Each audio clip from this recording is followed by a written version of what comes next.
Un saludo a todos. Les habla el padre Fernando Cárdenas desde aquí, desde el Foyer Charité de Paipa.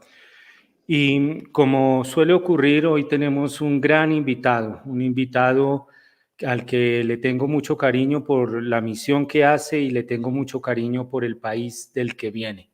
Un país al cual me unen afectos muy, muy grandes, que con grandes amigos, México lindo y querido. Andrés Así, O'Hagan viene de Ciudad de México, en estos momentos se encuentra aquí en Colombia y es un miembro de la iglesia que ha puesto al servicio de la iglesia unos dones hermosísimos que Dios le ha dado. Tal vez Él irá a compartirnos, no les adelanto nada de esos dones para que ustedes lo vayan descubriendo. Andrés, muy bienvenido y muchas gracias por aceptar esta invitación en Radio María. gracias, padre. Un gusto, de verdad, coincidir por aquí, por este canal. Y sí, muy contento, mexicano en Bogotá, aquí en Colombia, pasándola bien. Bueno, me alegro mucho. Y Andrés, un poco, ¿cuál es la misión? ¿Cuáles son esos dones que tú has puesto al servicio de la iglesia? Mira, yo me llamo a mí mismo un edutainer, ajá, que es un juego de palabras. Es educación a través del entretenimiento. Ajá. Entonces yo desde que tenía más o menos 15 años empecé a aprender magia. Yo le echo un poquito la culpa de esto a Don Bosco, que es Don Bosco, que justo el 31 de este mes va a ser su día de fiesta. Y yo leí mi director espiritual cuando tenía 15 años me dio una novena a Don Bosco y entonces leí su vida y leí sobre su biografía y Don Bosco era mago. Entonces yo creo que en parte por culpa de Don Bosco me empecé a meter al mundo de la magia y del entretenimiento.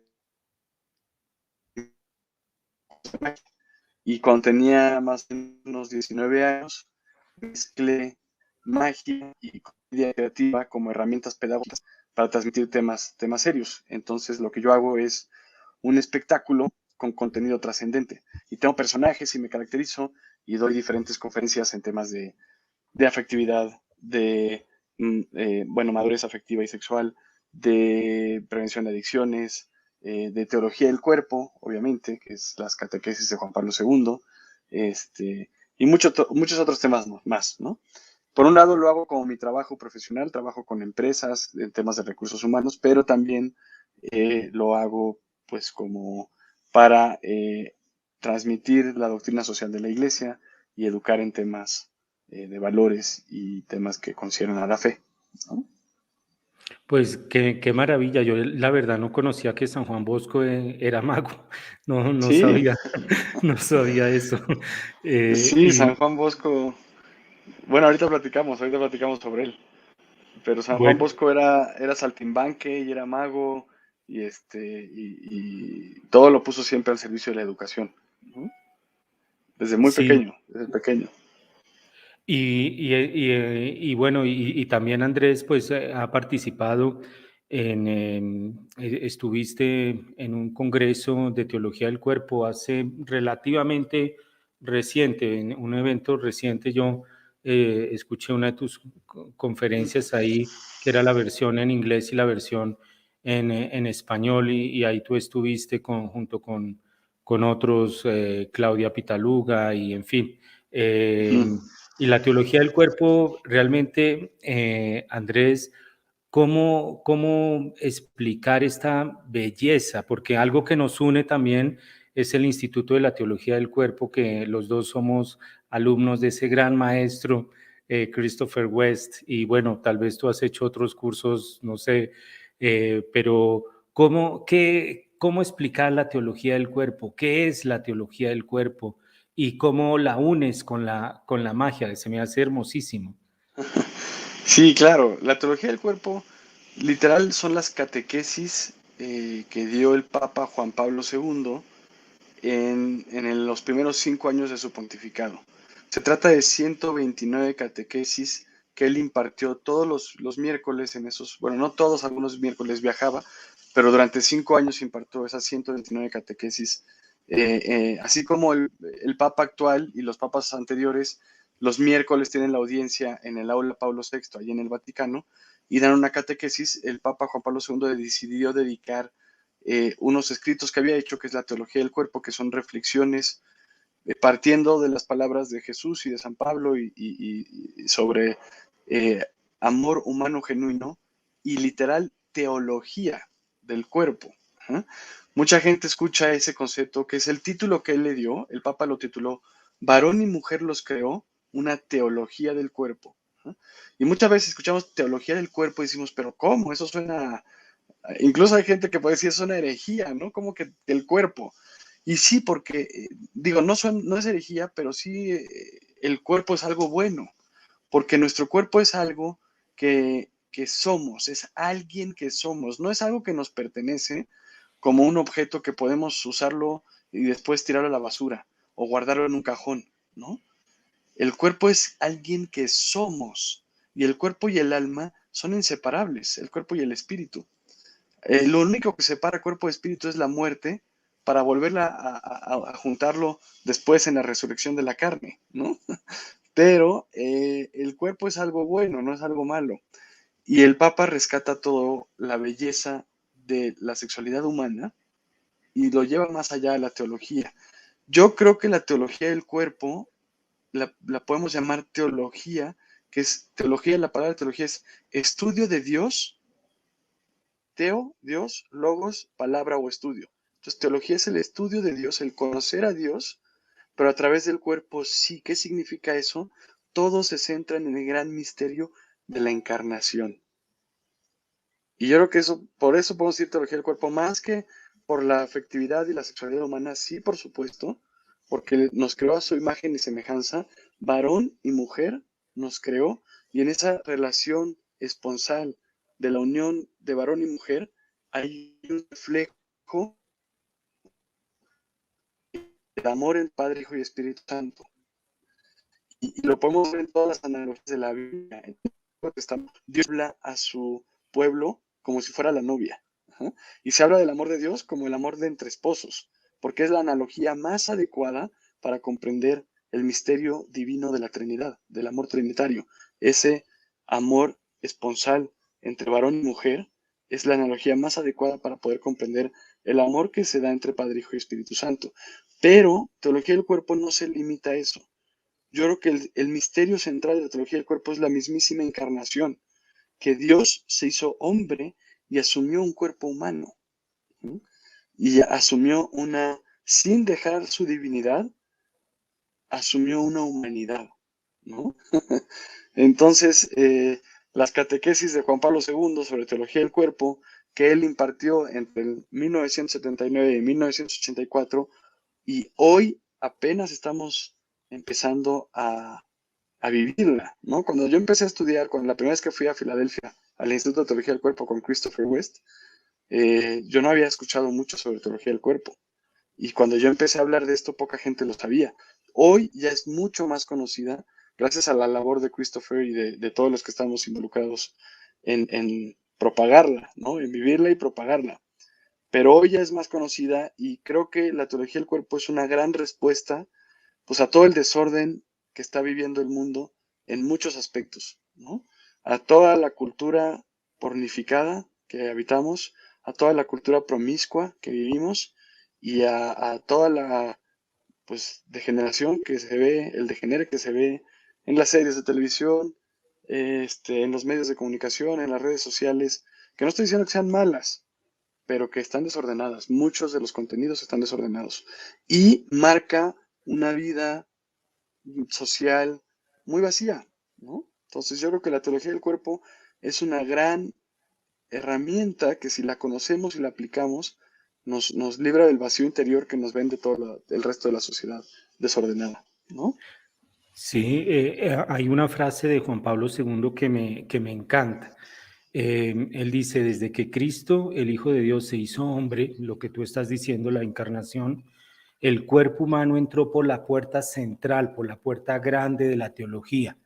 Es realmente una frase que me encanta. Y el biógrafo de Juan Pablo II George Beagle, él habla en su biografía de Juan Pablo II que la teología del cuerpo es una bomba de tiempo que tiene que explotar. Y yo siempre he dicho que yo soy un sembrador de bombas. Y cuando yo voy, hay que sembrar y hay que hacer explotar esta bomba y que explote bien fuerte, bien fuerte. Y por eso, Andrés, pues haznos explotar esta bomba con tu magia. Y se me hace hermosísimo porque el cuerpo humano, el cuerpo del hombre, el cuerpo de la mujer, están llamados, digámoslo así, a hacer magia. La unión del hombre y la mujer, eso es, hacen magia. De dos salen, dos son uno, y de dos salen tres y cuatro y cinco. Eso es algo magia. ¿Cómo unir, cómo explicar o cómo lo explicas la magia con la teología del cuerpo? Pues sí, efectivamente la palabra magia se usa para muchas cosas, ¿no? Hay estaciones de radio que son Mágico FM. En los espectaculares ves hasta hay unos pantalones que son Magic O, ya sabes. Y todo se asocia, lo fabuloso, lo fantástico, lo maravilloso, se asocia con la palabra magia. Y es mi deber como mago mantener el estatus de esa palabra, ¿no? Pero la magia, no confundamos, no se trata de brujería, ni de chamanería, ni de magia negra o de colores. No, la magia es entretenimiento. Yo he aprendido a hacer trucos de magia durante muchos años, practicando muchísimo para entretener. Y además lo uso como una herramienta pedagógica. Entonces, yo, cuando tenía más o menos 19 años, eh, creé mi primer conferencia que titulé Ouch, la calentura quema, que en México eh, la calentura es como el impulso sexual, ¿no? Así se entiende. Entonces yo hice ese juego de palabras, pero dije, no puedo hablar de un tema que mucha gente considera tabú, mucha gente siendo o considera que son temas, pues que me van a decir que tengo que estar tanto, y no es así. Que tengo que tener de una forma atractiva, pero sin morbo. ¿Mm? Hablando de la verdad. Entonces, eso lo hice, eh, no sé, me di cuenta, dije, soy mago, y tenía personajes, me empecé a caracterizar, y dije, puedo usar la magia para transmitir temas serios. Entonces, lo más importante de lo que hago es el contenido, el tema. Pero yo lo hago digerible a través de comedia creativa y de los trucos de magia, lo hago digerible para que sea como si comieras un delicioso postre, pero fuera digerible como la lechuga. Ajá. Entonces, por eso uso la magia, ¿no? Y es entretenimiento, es un show. Yo a veces le digo a mis clientes, imagínate que es como una mezcla entre Harvard y Broadway, porque entro a profundidad de un tema, pero es un espectáculo. Entonces, sin embargo, cuando empecé a hacer magia y a hablar de teología del cuerpo, la teología del cuerpo es algo demasiado sagrado, demasiado importante. Entonces yo dije, no puedo caer en el riesgo de que sea más importante el chiste y la magia que el tema. Y necesito un personaje que sea humilde, pero sabio. Entonces ahí creé uno de mis personajes que es Serafino Usmail Hernández Cuatlacuatzin, la mazmorra, ¿verdad? Que es un tipo muy humilde, lo pueden ver en mi canal de YouTube, ahí está una introducción del personaje, pero es un tipo muy humilde y a la vez muy sabio, pero es tan sabio y tan humilde que él no sabe todo lo que sabe. Ajá. Entonces es el personaje ideal para hablar de teología del cuerpo y pues obviamente hace magia para explicar. Por ejemplo, tengo un truco muy divertido donde una lata aplastada y vacía, una lata de refresco aplastada y vacía, la inflo, se vuelve a llenar y la sello y la abro y me tomo el refresco. Ajá. Y ese truco de magia hago la analogía de que a pesar de que hayamos sido aplastados, utilizados o nos sintamos vacíos, podemos recuperar la gracia y volver a llenarnos y vivir, porque Dios nos redime, ¿no? Entonces, es un ejemplo con el que te puedo explicar un poquito cómo hago magia para, transmitir temas serios y contenidos trascendentes. Excelente. Todo lo que nos estás compartiendo es de una riqueza muy grande porque, por ejemplo, Chesterton nos decía que una de las cosas propias, y bueno, el Papa Francisco también ha insistido mucho en esto, es la alegría de transmitir el mensaje del Evangelio, que no es una alegría, digámoslo así, y esto lo habla C.S. Lewis en su libro Cartas del Diablo a su sobrino, A su que él sobrino. Ujú. exactamente, que él hace una distinción entre el chiste, la alegría sana, que es esa alegría que uno comparte con sus familiares, con sus amigos. El chiste ya es algo más, digámoslo así, con un nivel más bajo, pero todos estamos llamados a la alegría y hay algo que Jesús viene a transmitirnos su alegría.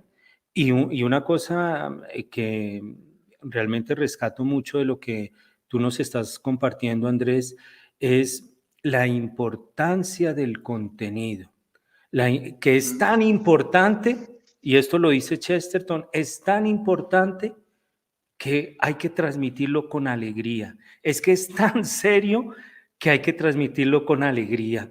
Y creo que Andrés consigue hacer eso con sus dones y carismas que nuestro Señor le ha dado. Y compártenos un poco de San Juan Bosco, Andrés. ¿Cómo descubriste que él era mago? No sabía. Sí, sí, sí, sí. Bueno, Don Bosco es un gran santo. Don Bosco era un sacerdote italiano de principios de 1800. Eh, Él, cuando era pequeño, quedó huérfano de padre a los 3 años, y a los 9 años tuvo un sueño. San Juan Bosco, Dios le concedió hablarle a través de los sueños. Y a los 9 años tuvo un sueño muy, muy vívido que él recuerda, y básicamente en estos sueños él descubrió que tenía vocación sacerdotal y estaba llamado a transformar a los jóvenes de mala vida hacia la buena vida y a rescatar de la pobreza. Y él se dedicó toda su vida a la educación. Don Bosco tenía una memoria impresionante, impresionante, no se le olvidaba nada. Incluso hubo el papa, no recuerdo qué papa era el que le dio la encomienda, pero un papa ya cuando él era más grande, ya estaba en sus últimos años, el papa le pidió que escribiera su biografía. Y don Bosco no quería escribir sobre sí mismo, pero él inicia su autobiografía diciendo, yo no quiero escribir esto, pero alguien que tiene autoridad sobre mí me lo pidió, entonces en amor y respeto a él voy a escribir, ¿no? Se refería al Papa. Y escribió una enciclopedia, escribió 13 tomos de su vida, tenía tal memoria que escribió 13 tomos. No todo está disponible al público, eso está reservado para los salesianos, que es la congregación fundada por Don Bosco.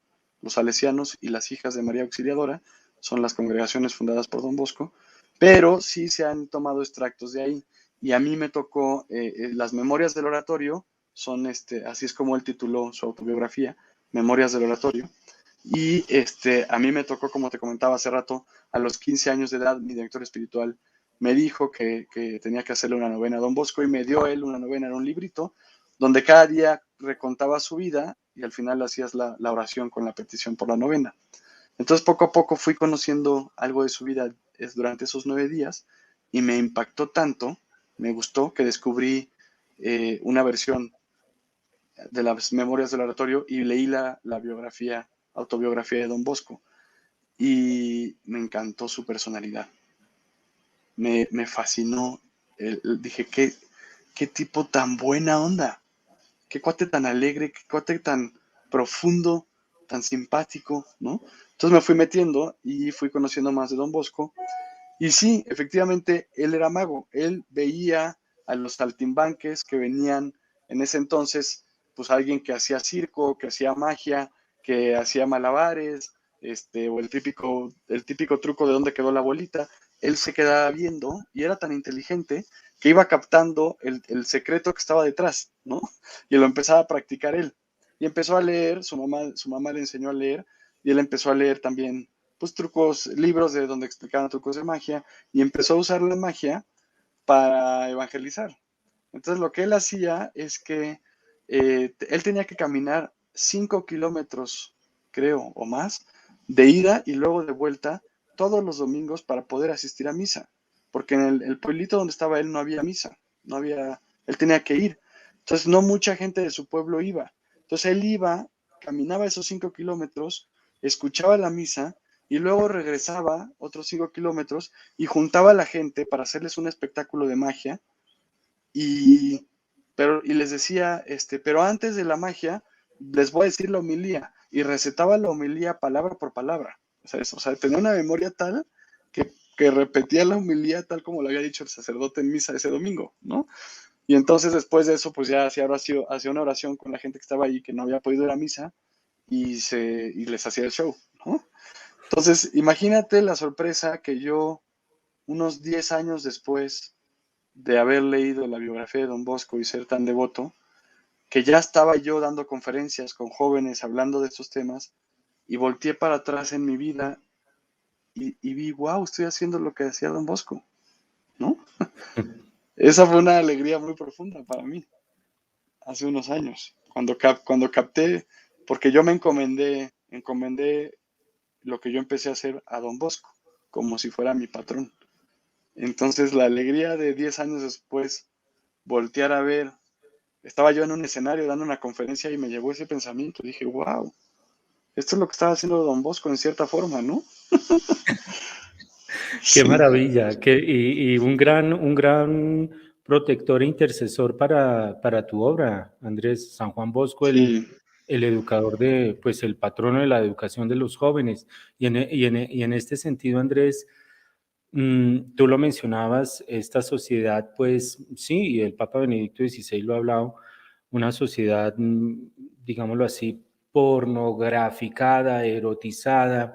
em, ¿Cómo ves tú, em, primero a los jóvenes? Como, ya que me imagino tú tienes contacto con jóvenes, tienes ese gran intercesor, San Juan Bosco, ¿cómo tú sientes la apertura del joven frente a la teología del cuerpo? ¿Y cómo, sería una segunda pregunta, cómo tú crees que se puede abordar el tema de la afectividad, de la teología del cuerpo a los jóvenes, los papás? ¿Cómo pueden abordar esto? ¿Cómo lo pueden mostrar, Andrés? Bueno, yo creo que sí es cierto que vivimos en un mundo desordenado, con las consecuencias del pecado original, con una concupiscencia que es esa inclinación al pecado, ¿verdad? Que se nos hace atractivo, aunque el pecado es algo terrible y grotesco. Con la concupiscencia al principio, antes de cometerlo, o en el momento de cometer el pecado, se nos hace atractivo y vivimos en un mundo desordenado. Y incluso tan desordenado que hay veces que yo he tenido conversaciones con personas que tienen al revés el concepto. Voy a ponerte un ejemplo un poco drástico, pero hay gente que dice, sí, yo me voy al infierno porque ahí está lo bueno, ahí está lo divertido, ¿no? Y el cielo qué aburrido, los angelitos con arpas, todos cantando por los siglos de los siglos, amén, aleluya, qué pereza. Pero está al revés. El infierno es donde está terrible y el cielo es donde es un paraíso maravilloso. Se nos ha vendido de una forma distinta, pero porque no sabemos lo maravilloso que nos espera en el cielo y lo terrible que es el infierno, ¿no? Entonces, estamos, si lo ponemos ya aterrizado esta idea, estamos en un mundo desordenado donde buscamos satisfacer nuestros anhelos en pecados, ¿no? Y hay una gran sed por la verdad, porque estos actos eh, de la sociedad promiscua y pornificada, pues nos ha confundido a muchos y muchos aceptan como algo permisible el pecado, ¿no? Y se lavan las manos diciendo, no, no está mal, es que para esto es, ¿no? Y desconocen todo el tesoro que está enterrado detrás de la virtud de la pureza, todo el tesoro increíble que hay en los dos fines intrínsecos del acto sexual, del acto conyugal, que es eh, la unión de la pareja, el amor y la procreación, ¿no? Y se ha perdido todo esto por esta sociedad. Entonces, sin embargo, yo creo que hay una sed de esta verdad, de descubrirlo, porque también hay un gran vacío después del desorden, de vivir el desorden llega un gran vacío y hay una sed de encontrar la verdad a la que todos anhelamos. Entonces, yo creo que eh, sí ya hay mucho material disponible para educarse. Primero, los papás deben de educarse a sí mismos y educar a los hijos. La mejor forma de educar es con el ejemplo. Entonces, si entre papás se demuestran respeto, cariño, apoyo, amor verdadero, entonces eso los hijos lo ven. Y después también se educa expresamente, se educa con actos concretos, con conversaciones. Entonces, yo creo que los papás tienen la responsabilidad y son los papás son los primeros educadores antes que los maestros en el colegio. ¿Sí? Los papás son los primeros educadores, sobre todo en estos temas. Y ellos tienen que prepararse también. Y hay mucho material. Hay mucha gente. Está la página de Evan Lemoyne, que también es gran amigo mío y también promueve la teología del cuerpo. Él tiene su página amaralmaximo.com o .org, donde él tiene cursos increíbles de teología del cuerpo y de afectividad sexual, tanto para jóvenes como para papás. Yo tengo ciertas conferencias para los papás. Ahorita estoy escribiendo un libro que ojalá cuando esté disponible nos reunamos otra vez y le hagamos promoción, pero apenas estoy escribiendo sobre toda la industria. Yo llamo a esto la poporno, ¿no? No le digo pornografía, le digo poporno, porque si tú a algo bueno le quitas los nutrientes, le quitas el valor, te queda el puro excremento. Y eso es lo que hace la pornografía, ¿no? Entonces, estoy escribiendo un libro y eso estará disponible para que puedan educar. Y este libro está dividido en tres partes. La primera es toda la cultura y la epidemia pornográfica. ¿Ah? Donde hablo de qué está la pornografía, qué es la fino, por qué hace daño, cómo es adictiva, cómo nos hace daño a nivel personal y a nivel social. Hablo de todo lo malo de la pornografía. La segunda parte es la verdad que está detrás de la mentira de la pornografía. Es la belleza y lo radiante del gran misterio de la virtud de la pureza y eh, la, los dos fines intrínsecos del abrazo conyugal, que es lo que te mencionaba. La unión de la pareja, del matrimonio, el amor profundo y la procreación. Y hablo reedifico el misterio del sacramento del matrimonio que está tan lastimado y que mucha gente no conoce lo que es el matrimonio. Entonces reedifico eso y lo rescato. Y la tercera parte son estrategias y herramientas para limpiarse de la pornografía, de la poporno, ¿no? Entonces estoy escribiendo este libro, todavía me falta, ya terminé la introducción, ya tiene una estructura, pero es mucha investigación y es mucho sentarse a escribir y estoy en eso, pero estará disponible.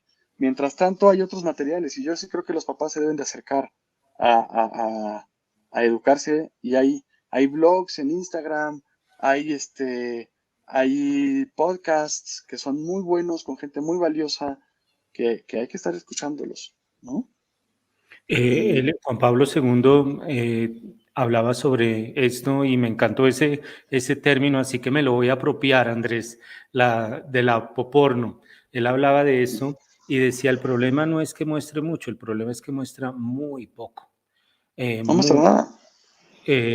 muy poco. Y ahí sí, algo que mencionó Andrés, fundamental, importantísimo. Los primeros educadores son los padres. Los padres de familia tienen que educarse sobre esto. Ahí Andrés habló de Evan Lemoine, él tiene un instituto en México, Amor al Máximo. Allá pueden encontrar para aquellos que el Instituto de Teología del Cuerpo también ha organizado eventos, pero sobre todo en inglés. Evan Lemoine, el material está prácticamente todo en español. En español. Eh, en español, Andrés, pues el material de Andrés está, por ejemplo, Jason Evert, tienen cosas traducidas con subtítulos, realmente muy bueno. Él aborda, hoy día hay material, aquí en Radio María se entrevistó, por ejemplo, a Tomás Melendo, no sé si lo ubiques, Andrés. ¿Es el que toca la guitarra? No, él No. es un español, él es un español, él fue miembro de la Pontificia Comisión de la Familia, nombrado por Ok. Benedicto XVI, y él decía, él tiene varios hijos, ahora no recuerdo, hombres, mujeres, y él decía que todos los días les hablaba a los hijos sobre el tema de la sexualidad, de la afectividad. No hay que abordarlo de una manera, digámoslo así, negativa, sino presentarle la belleza, lo que Andrés dice, el ejemplo. Y él comentaba, y lo comentó aquí, y ahí están el programa con él decía que a las hijas, él les decía algo hermosísima, las sentaba y les decía, el modelo de mujer que ustedes están buscando está en su mamá. Algo hermosísimo, algo hermosísimo. Esto son, y Andrés, entra aquí algo que a mí personalmente me ha cautivado mucho. La magia, no sé, y perdona la ignorancia, la magia es arte, puede ser considerado un arte, no sé.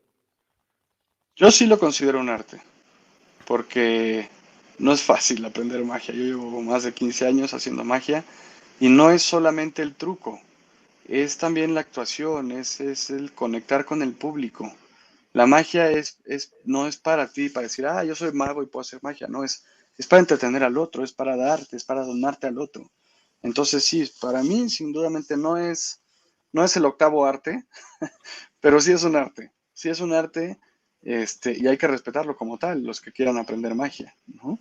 Este, y sí, sí es un arte porque es todo lo que hay detrás de la invención del truco, que es la magia, es crear la ilusión de hacer lo imposible. No estás haciendo lo imposible, estás creando la ilusión. Eso para entretener a los demás, ¿no? Entonces, no, pero es un arte al servicio de los demás, ¿no? Hay algo que a mí me atrae muchísimo, es la unión del arte con la evangelización, con la teología del cuerpo. Eh, Ujú. lo bello, ahí es la famosa frase de Dostoyevsky, la belleza salvará al mundo.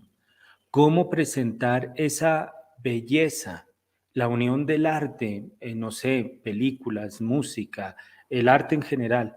¿Cómo puede ser un instrumento para llegar a descubrir esa belleza de nuestro cuerpo, esta belleza a la cual todos estamos llamados? Sí, claro, yo creo que a, a todos los seres humanos nos atraen las cosas que tienen tres características. Aquello que es bueno, bello y verdadero, que son atributos de Dios, ¿no? Dios es bueno, es bello y es verdadero. Y a veces, porque vivimos en un mundo desordenado, nos dejamos llevar por la concupiscencia y tal, y nos dejamos seducir por cosas que no son buenas, que son malas, nos hacen daño, que no son bellas, son grotescas, y que no son reales, son mentiras, ¿no? Sin embargo, el artista busca expresar lo que realmente es bueno, bello y verdadero, y no lo contrario. Entonces, el arte expresa esa humanidad en busca de lo que es bueno, bello y verdadero, y el arte nos atrae, los seres humanos somos visuales y espirituales y con sentimientos. Entonces, la expresión del arte es algo maravilloso, pero no hay que realmente buscar el arte que sea bueno, bello y verdadero, porque también te encuentras cada cosa que no es buena, es mala, es grotesca y es dañina, ¿no? Este, y, y, y, y está desordenada lo que quieren expresar. Yo creo que vale la pena leer la carta a los artistas de Juan Pablo II, la pueden googlear, carta a los artistas de Juan Pablo II, porque realmente ahí él rescata esto, la búsqueda por lo que es bueno, bello y verdadero, que tiene su expresión en el arte. en la música, en la poesía, en la pintura, en la danza, en la magia, en el cine, todo eso podemos expresarlo por ahí. Pero incluso yo creo que la misma creatividad que podamos tener en la comunicación, en los actos que hagamos por los demás, las obras de caridad, todo eso también es arte porque expresa ese sentimiento humano de compasión, de misericordia, de anhelos por la verdad, por lo que es bueno, bello y verdadero. Eso es lo que realmente es atractivo y día con día en lo que hagamos podemos transmitir ese arte. No necesariamente a través de la poesía o de la actuación o lo que sea, sino a través del vivir conforme a lo que es bueno, bello y verdadero, ya estamos siendo artistas. ¿No?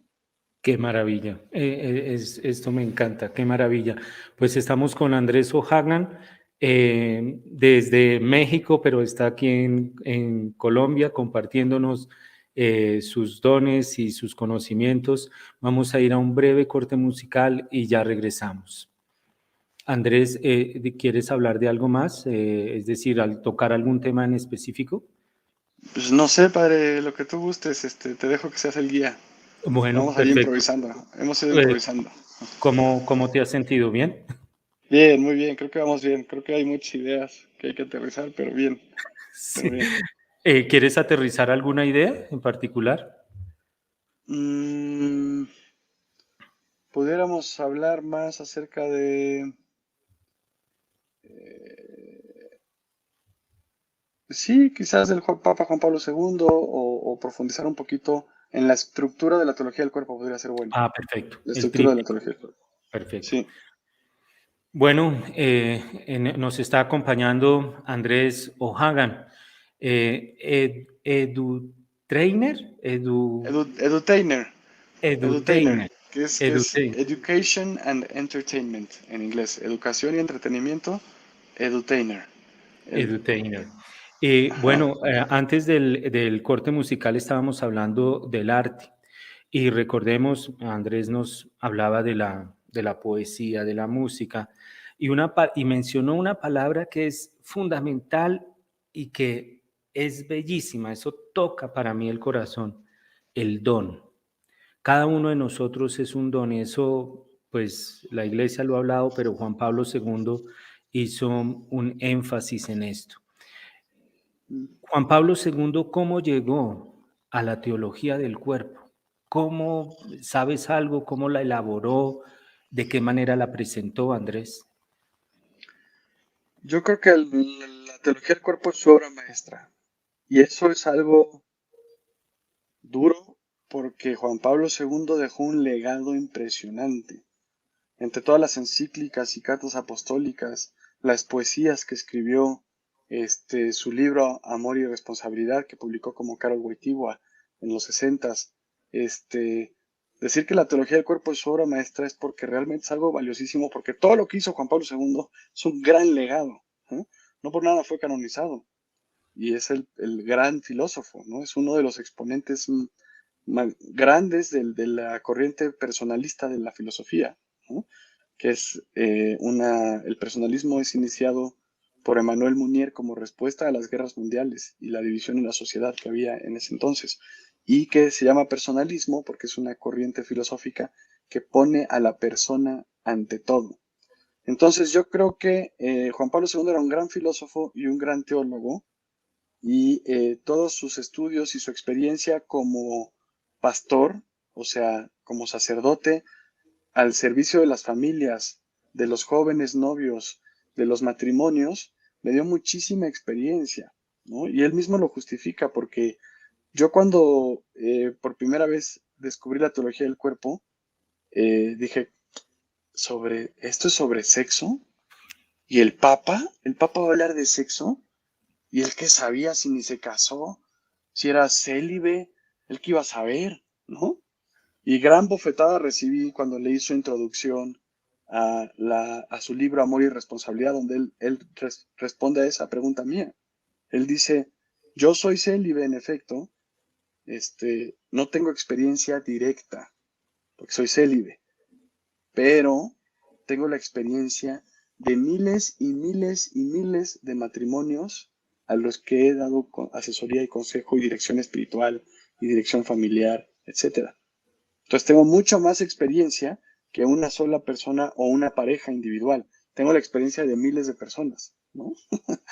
Y los estudios, obviamente, y todo lo que él sabía. Entonces eso fue una gran lección de humildad para mí y darme cuenta que él sabía. Y esas experiencias, su experiencia como docente en la Universidad de Lublin, con jóvenes, todo eso lo llevó y el haber vivido pues el comunismo de Polonia y haber vivido pues la época donde inició la revolución sexual, porque ojo, no se ha acabado, hoy sigue la revolución sexual, pero inició y le tocó todo eso y le tocó ver la respuesta de Paulo VI, es más, él fue partícipe también en la elaboración de esa respuesta de Paulo VI al tema de los anticonceptivos con la encíclica Humane Vitae, ¿eh? Todo eso yo creo que fue llevando al Papa a reflexión y a oración y culminó en la teología del cuerpo, que él originalmente la escribió en polaco, luego la tradujo a italiano para poderla impartir en las catequesis una vez que lo eligieron pontífice máximo, pero el original se descubrió después de su muerte en polaco, ¿no? Y él estructura la teología del cuerpo en 3 partes. La primera es lo que hoy conocemos como el tríptico antropológico, que a su vez son 3 partes también, es el tríptico antropológico. La segunda parte es la vocación al amor, donde se habla de que todos estamos llamados a participar del amor entre Padre, Hijo y Espíritu Santo en el paraíso. Todos somos llamados a ese amor y hay 2 vocaciones con las que podemos responder a ese llamado. La vocación al matrimonio y la virginidad por el reino, que es el caso de los sacerdotes, las monjitas, los célibes que deciden guardar su virginidad por el reino, ¿no? Y la tercera parte es toda la cultura de la vida y la civilización del amor y reflexiones sobre el cantar de los cantares, ¿no? Que es poesía conyugal que está en la mitad de la Biblia, ¿no? Entonces, el tríptico antropológico, la primera parte es, el Papa dice que para que nosotros podamos tener una antropología o podamos entender a la persona.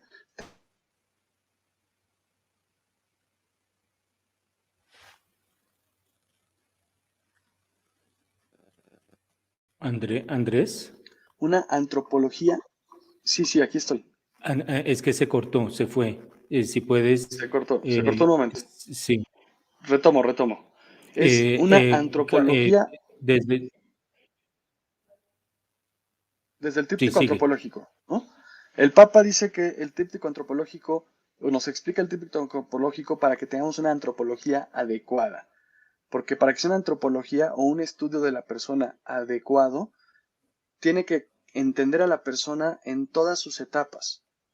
Y el Papa presenta el tríptico antropológico para presentarnos las 3 etapas del ser humano. La primera parte es cómo nos creó Dios. Le llama la parte el hombre original, porque es al origen. Cómo nos creó Dios antes del pecado, con las cualidades que teníamos antes del pecado. Después el hombre histórico, que es a partir del pecado original y hasta la parucía, hasta la segunda venida, hasta el fin del mundo, la segunda venida de Jesús, y es donde estamos nosotros ahorita, y es donde vivimos en el tiempo. Es el hombre histórico, con esa concupiscencia, ¿no? Y la tercera parte del hombre, de la otra tercera etapa, es el hombre escatológico, o sea, a raíz de la redención de Jesús, la gracia que recibimos por la redención, y ya podemos empezar a probarla en esta vida y vivir ordenadamente gracias a la gracia, pero sobre todo a nuestra meta final, que es cuando entremos en el paraíso y tengamos la resurrección de la carne, ¿no? Entonces, eso es el tríptico antropológico. Obviamente el Papa explica a detalle cada una de estas etapas y en especial eso hace entender pues por qué estamos como estamos hoy, pero también hacia dónde vamos y cómo Dios se encarnó y nos redimió. Y a mí me gusta mucho pensarlo así. Dios nos creó de una forma maravillosa y luego nos redimió de una forma aún más maravillosa. O sea, cuando estemos en el paraíso va a ser mejor que cuando Adán y Eva estaban en el Edén. Va a ser mejor. Entonces, ese es el tríptico antropológico. Después está la vocación al amor. Todos estamos llamados a participar del amor divino y esa vocación se responde a través del sacramento del matrimonio. Y entonces el Papa habla de todo el lenguaje litúrgico del sacramento matrimonial y de todo lo que eso implica y cómo es un sacramento y también de la virginidad por el reino. Y por último está toda la apertura a la cultura de la vida y la civilización de la del amor como respuesta a la cultura de la muerte. Y la aplicación de esto lo podemos ver en la bioética, en la, en la, en la planeación natural de la familia con el método Billings, el método Creighton para planeación familiar, etcétera. Toda esa aplicación de esta civilización del amor y cultura de la vida la vemos en esto, ¿no? En la lucha contra el aborto, en la lucha contra la fecundación in vitro, que es una cosa terrible, y vemos la lucha contra la eutanasia, etcétera, ¿no? Que es esta cultura de muerte que habitamos hoy en día, ¿no? Que le falta ética. Sí, y en esto, pues, un poco está relacionado, pero es para que no nos durmamos aquí en Colombia. Aquí en Colombia estamos esperando una sentencia de la Corte Constitucional acerca del aborto. No hay que dormirnos, no hay que No, dormirnos. Pues ahí entra lo que Andrés acaba de mencionar, tomando a Juan Pablo II, la cultura de la muerte. Si abrimos con puertas, entró la estrella de la muerte allá de la Guerra de las Galaxias, entra aquí a Colombia con el aborto. Andrés, sí, a mí me pasó algo parecido cuando yo fui allá a Filadelfia con Christopher West y no sé cómo fue tu experiencia, pero porque Christopher West habla cosas que en un comienzo le parecen a uno escandalosas. Yo decía, pero ¿qué está hablando y por qué está hablando de esta manera? Pero realmente la manera como él lo explica y algo que me encantó y por eso lo menciono es la música, el arte que Christopher maneja.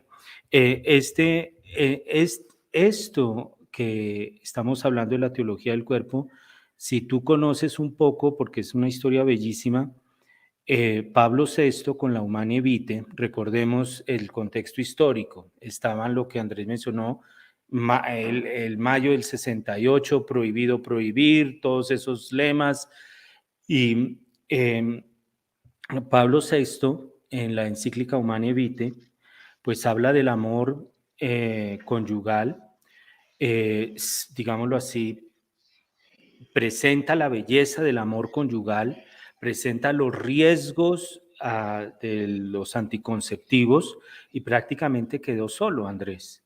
Y Juan Pablo II es creo que el único que como que apoya de una manera abierta a Pablo VI. No sé si conoces un poco esa historia. sí, voy a tratar de resumirla. Eh, Efectivamente, en la época de los 60 pues ya empezó la revolución sexual, ya se crearon los anticonceptivos. Los anticonceptivos han existido desde siempre, el rechazo a la vida ha existido desde siempre. Incluso no sabemos, pero quién sabe si el pecado original fue también, involucró pues, ese rechazo a la vida. No sabemos, pudo haber sido, ¿no? Entonces el rechazo a la vida ha existido desde siempre, desde que hay pecado. Pero las pastillas y los anticonceptivos, como los conocemos hoy, vienen de hace unos años, no es de hace tanto tiempo. Y cuando se empezaron a crear los anticonceptivos, pues la FDA, que es la Food and Drug Administration, tiene que aprobarlos, que sean seguros y saludables. Eh,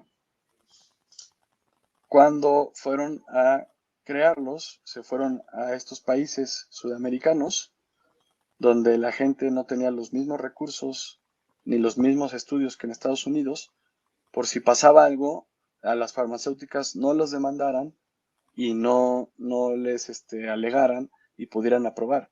De hecho, haciendo pruebas de la pastilla anticonceptiva, se les murieron 3 mujeres. No lo estoy inventando. Se murieron 3 mujeres y dijeron bájale a la dosis. Y se estaba haciendo un anticonceptivo en pastilla para los varones también. Pero tuvieron un efecto adverso donde hubo una reducción testicular y dijeron párale, ya no hagamos más. ¿Sí? Si se mueren las mujeres, no importa. Pero a ellos no les hagamos más, ¿no? Entonces, de entrada, pues son muy dañinos, son terribles. Pero empezó la industria farmacéutica a querer manipular la industria ginecobstétrica y a repartir anticonceptivos a como dé lugar. Y se posicionaron. Y es un negociazo, ¿no? Entonces, para los años 60 ya había la presión sobre qué opinaba la iglesia al respecto. ¿Sí? Y obviamente había muchísima presión económica y muchísima presión social, incluso por fieles de la iglesia o por miembros de la jerarquía de la iglesia. ¿Sí? Entonces, Pablo VI crea una comisión para que se haga una investigación y se sepa, el Papa tiene la última palabra, pero él crea una comisión para saber qué es lo que hay, qué es lo que está sucediendo en el mundo y qué es lo que opina la gente, para tomar una decisión y dar una respuesta si se aceptan o no los anticonceptivos, si son éticos o no. Y dentro de esa comisión había fieles laicos, había matrimonios, había gente soltera, había sacerdotes, había obispos, había monjitas, y entre ellos estaba el cardenal Karol Wojtyła. Pero a Karol Wojtyła los comunistas en Polonia le quitan su pasaporte, de modo que él no le permiten el viajar y él no pudo estar presente en esa comisión. Sin embargo, le llegaban las minutas. En esa comisión se votó a favor de los anticonceptivos. Si Juan Pablo II, Karol Wojtyła, hubiera estado ahí, no se hubiera votado a favor de los anticonceptivos, porque él hubiera dicho esto y esto y esto y esto. Sin embargo, él recibió todas las minutas de las juntas y con eso le escribió a Pablo VI su opinión. Pablo VI, leyendo eso, después publicó Humane Vitae. ¿Sí? Y no explicación del por qué, ¿sí? O sea, no fue, el Humane Vitae es una encíclica muy pequeñita de 36 páginas que la pueden leer rápido, está muy clara, y ahí dice por qué no, se explicó, porque el amor conyugal está abierto a la vida. Y eso no significa que de cada abrazo conyugal va a salir un bebé, ¿no? Porque también Dios dio una fertilidad y los anticonceptivos son una bobada, ni siquiera son necesarios, son súper dañinos, pero ahí me impresiona cuántos ginecólogos ni siquiera saben cómo funciona el sistema reproductivo y cómo se da una fecundación. Ni siquiera saben muchos de los médicos, porque la industria farmacéutica ha logrado manipular esta información. Y sí, efectivamente, Paulo VI escribió esta encíclica dando la respuesta correcta y hubo lo que se llama una caída de la iglesia. O sea, todavía no existía internet. Tú no te enterabas de una noticia al día siguiente, ni siquiera había fax, creo. O sea, para que todavía ni siquiera habían recibido la copia de la encíclica y muchas personas en la iglesia estaban diciendo que el Papa había dicho que sí a los anticonceptivos, cuando había dicho que no. Entonces hubo una caída, una separación de la iglesia en los mismos seminarios y demás, cuando ni siquiera habían leído el documento. Y luego cuando lo leyeron y vieron que no, pues mucha gente reaccionó y se enojó. Y sí se sintió solo. Papa Pablo VI le confiesa a Fulton Sheen, al obispo Fulton Sheen, que es pronto a ser beatificado, un gran personaje, un gran maestro mío, Fulton Sheen. Él en su autobiografía, que fue publicada póstumamente, él dice que en una reunión con Pablo VI el Papa le dijo que él dormía sobre una corona de espinas, después de que escribió la encíclica. ¿Sabes? O sea, sí lo soltaron y luego ya no escribió nada más. Pero fue grande y también por eso hoy podemos decir San Pablo VI, porque ya fue canonizado, ¿no? Entonces les recomiendo que lean Humane Vitae, está disponible en vatican.va, en múltiples idiomas y es de 36 páginas. La leen rapidito. Y Juan Pablo II, con un ánimo de presentar la Humane Vitae, de hacerla accesible, entonces desarrolla y la presenta en forma de catequesis, todo este conjunto Claro. que inclusive, Andrés, esta historia también es hermosísima porque se encontraron después catequesis que Juan Pablo II no pronunció, las había escrito, pero no las pronunció porque él decía que la humanidad como que no estaba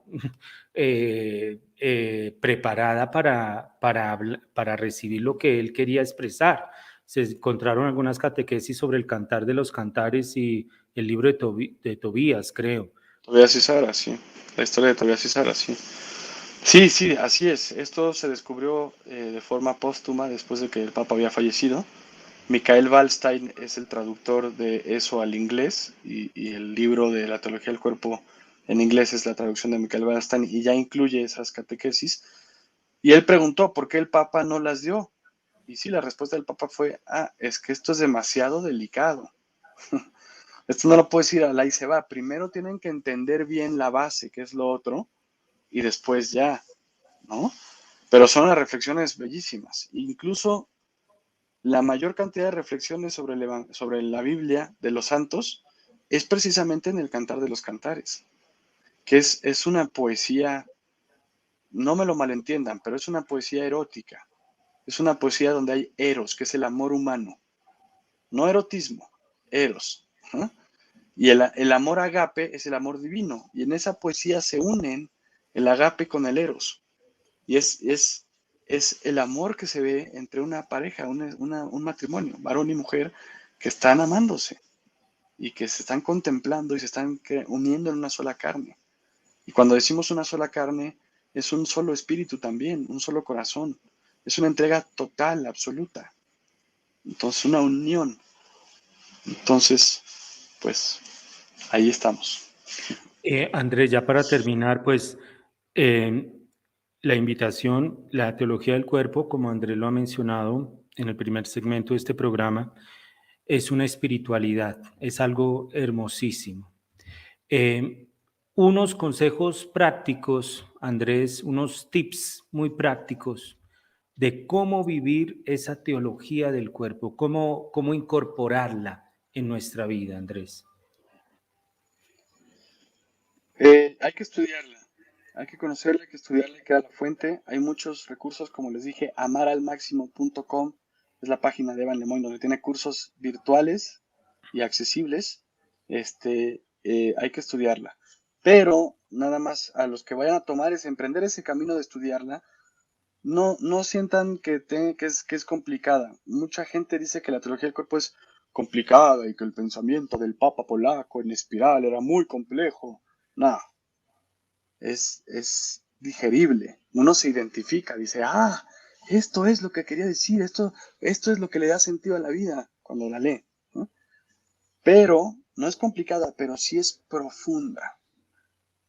Y requiere esfuerzo, requiere estudio, requiere comprensión, requiere discernimiento, requiere tiempo y requiere hacer cambios y matar los egoísmos.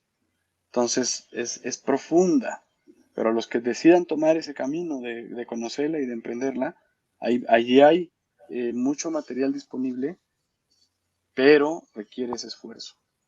Entonces Bueno, ánimo. Y bueno, también tiene que ir acompañado de oración. sí, de acuerdo.